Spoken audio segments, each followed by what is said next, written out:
ఏమైనా మన సాంబయ్య గాత్రమే గాత్రమయ్యా. గాత్రం అని నెమ్మదిగా అంటావేమిటయ్యా? మన సాంబయ్య శివుడు తర్వాత శివుడు అంతటి వాడు. పరమేశ్వరుడు. నాదేముంది వినాయకరావు గారు, అంతా ఆయన లీల. సాంబయ్య, నీలాంటి భక్తుడు మా గుడికి పూజారిగా లభించడం నిజంగా మా అదృష్టమయ్యా. నెమ్మదిగా అంటావేమిటి బావా ఆ మాట? ఊరి పెద్దలిద్దరూ ఇక్కడే ఉన్నారు. కుంభాభిషేకం దగ్గర పడుతోంది. ఆలయాన్ని అందంగా తీర్చిదిద్దే పనంతా రవి చూస్తున్నాడు. ఏమయ్యా పెయింటర్, గుడి పని ఎప్పుడు పూర్తవుద్దే? కుంభాభిషేకం నాటికి పూర్తయిపోతుందండి. నీ పేరేమిటో?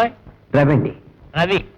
సాంబయ్య, అయ్యా, పేరు తగ్గట్టు కుర్రాడు మంచి బుద్ధివంతుడే ఉన్నాడయ్యా. సాంబయ్య తెచ్చి పెట్టినోడు కదా. వెళ్ళి పని చూసుకో. వస్తానండి. ఇంకేంటి సాంబయ్య? అదేనండి, పందిళ్ళు అలంకరణల విషయం గుర్తు చేద్దామని. చూడు సాంబయ్య, ఆయన అండదండలు దండిగా ఉండి 4 చందాలు ఎక్కువ పోగుపడాలే గాని కళ్ళు జిగేరమనే కరెంటు బరువులు ఏం చూడయ్యా? ఏమంటావు బావా? దిక్కుమాలి నాదే ఉందయ్యా. నీ మాటే నా మాట. నువ్వు అన్నట్టు దిక్కుమాలి 4 చందాలు ఎక్కువ పోగడాలే గాని అర్ధరాత్రి పట్టపగలు చేసేమటయ్యా. అన్నయ్య, నాన్నగారిని తొందరగా భోజనం తీసురా. అలాగే చెల్లెమ్మా, నువ్వు ఇంటికి వెళ్ళు.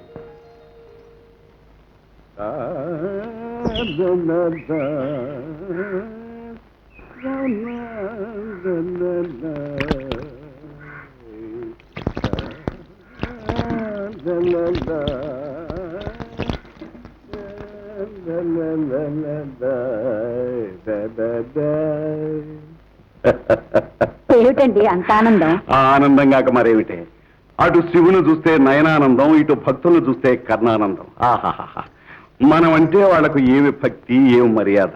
ఇదంతా నువ్వు ఏనాడో చేసుకున్న పుణ్యఫలమే. ఆహా, భాగ్యం. నేను శివస్తోత్రం చేస్తుంటే వినాయకరావు గారు, కనకారావు గారు తన్మయులైపోయి, సాంబయ్య నువ్వు మామూలు మనిషివి కాదయ్యా, శివుడు తర్వాత శివుడు అంతటి వాడు ఉన్నారే. వింటుంటే కడుపు నిండిపోయిందనుకో. భోజనం వడ్డించు. పొగడకలతోనే కడుపు నిండిపోయింది కదా, ఇంకా భోజనం ఎందుకు? రావయ్యా సుబ్బయ్య, వస్తున్నారయ్యా. ఎంతగా వంటకాలు ఏం చేశావు? కొబ్బరికాయ, మామిడికాయ. ఇంకా ఏమిటి? కొబ్బరికాయ, శనగపప్పు కూర. ఇంకా ఏం చేశావు? మామిడికాయ, కొబ్బరికాయ, శనగపప్పు, కొబ్బరికాయ. ఏమిటి ఊహే తిప్పు చెప్తావు? కొబ్బరికాయ కొబ్బరికాయ కొబ్బరికాయ, ఒకటే కొబ్బరికాయ. అంతకంటే పూజలు ఇళ్లలో ఏముంటాయండి? అవును, నేను అడగమన్నది వాళ్ళని అడిగారా? ఏమిటే? అదేనండి, మనకు రావాల్సిన గుడిమాన్యం తాలూకు ధాన్యం. అరే నేను అడగటం మర్చిపోయానే. అయినా మనం అడగాల, వాళ్లే తీసుకొచ్చి కొలుస్తారు. అడగందా అమ్మైనా పెట్టదు. మీరిలా నీళ్లు నవ్వుతూ కూర్చుంటే ఎలా? అన్నిటికీ ఆ పరమేశ్వరుడే ఉన్నాడే. గాల్లో దీపం పెట్టి దేవుడా నీదే మహిమ అంటే ఆయన మాత్రం ఏం చేస్తాడు? అవతల గుండెల మీద కుంపట్లా కూతురు పెళ్లికెదు కూర్చుంది. ఒక ముక్కుకి లేదు, చెవులకు లేవు, చేతులకు లేవు. దాన్ని నువ్వు అయ్యి చేతిలో పెట్టాలన్న ఆలోచనే లేదే. అబ్బా, మమ్మల్ని సంతృప్తిగా భోంచనిస్తావా లేదే? అమ్మా, భోజనం దగ్గర ఈ గొడవలని ఎందుకు? నాన్నని ప్రశాంతంగా భోంచేయి. నా బంగారు తల్లే, అలా చెప్పమ్మా. ఇదిగో భాగ్యం, నా కూతురికి నగా నట్రా ఉన్నా లేకపోయినా బంగారం లాంటి గుణం ఉందే, అది చాలు. నమస్కారం అండి. శుభం. రథానికి రంగులు వేయటం పూర్తయింది. ఉత్సవ విగ్రహాలకు రంగులు కొనాలి. ఈ డబ్బు తీసుకోను ఆయన. 10 కాలాల పాటు మాసిపోకుండా ఉండే మంచి రంగులు కొని తీసుకొచ్చి పెట్టినందుకు నా గౌరవం, కళాకారుడుగా నీ గౌరవం దక్కించు. అయ్యో, ఎంత మాట అండి. కళ మీద మీకున్న అభిమానంతో నన్ను గుర్తించారు, ఈ అవకాశం కల్పించారు. మీ మాట తప్పకుండా నిలబెడతాను. నీ భోజన సదుపాయాలన్నీ బాగున్నాయి? మీ దయ వల్ల అన్నీ బాగున్నాయి.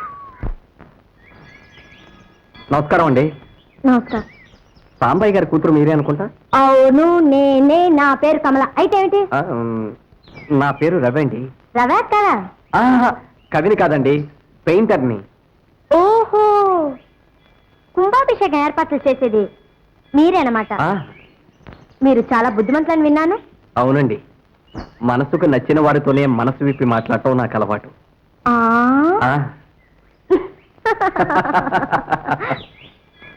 సంతోషించాం గాని పదండి.